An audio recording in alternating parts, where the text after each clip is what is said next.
আসসালামু আলাইকুম ওয়া রাহমাতুল্লাহ। প্রিয় ভাইরা, অনেক কথা বলার ইচ্ছা ছিল কিন্তু সময় সংক্ষিপ্ত কারণে বলতে পারবো না।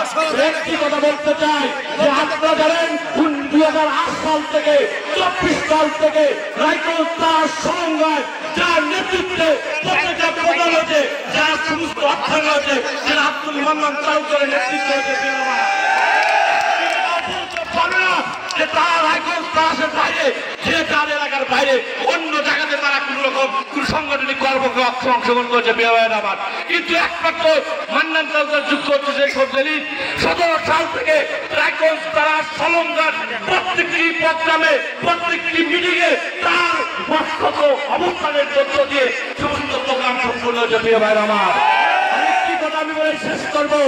এক নেতা বলেন যে রায়গঞ্জ তালাশে যদি এর বাইরে নমিশনটা হয় তাহলে আমরা তাদের যে বক্তব্য না সে কি ফল করে ভাই?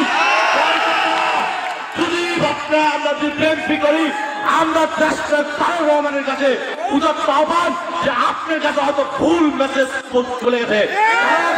আব্দুল মান্নান তালুকদার মৃত্যুবরণ করার আগে ওনার নাম ছিল, কিন্তু ওনার ছেলে মৃত্যুবরণ করার পরে মাত্র 2 মাস টাইম পেয়েছে ওনার প্রার্থিতা ঘোষণা করতে।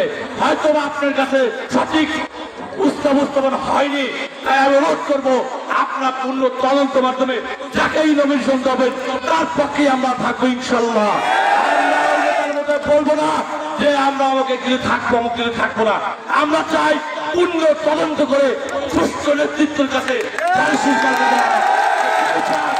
কাছে আমরা থাকবো থাকবো তো বিয়ে ভাই আমার ইনশাল্লাহ। লেলিন ভাই ভয় নয়, লেলিন ভাই ভয় নয়।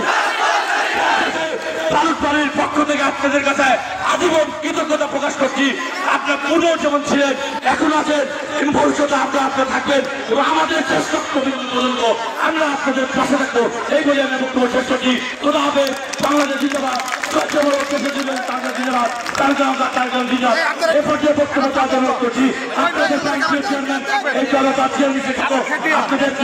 আপনাদের সংক্ষিপ্ত বক্তব্য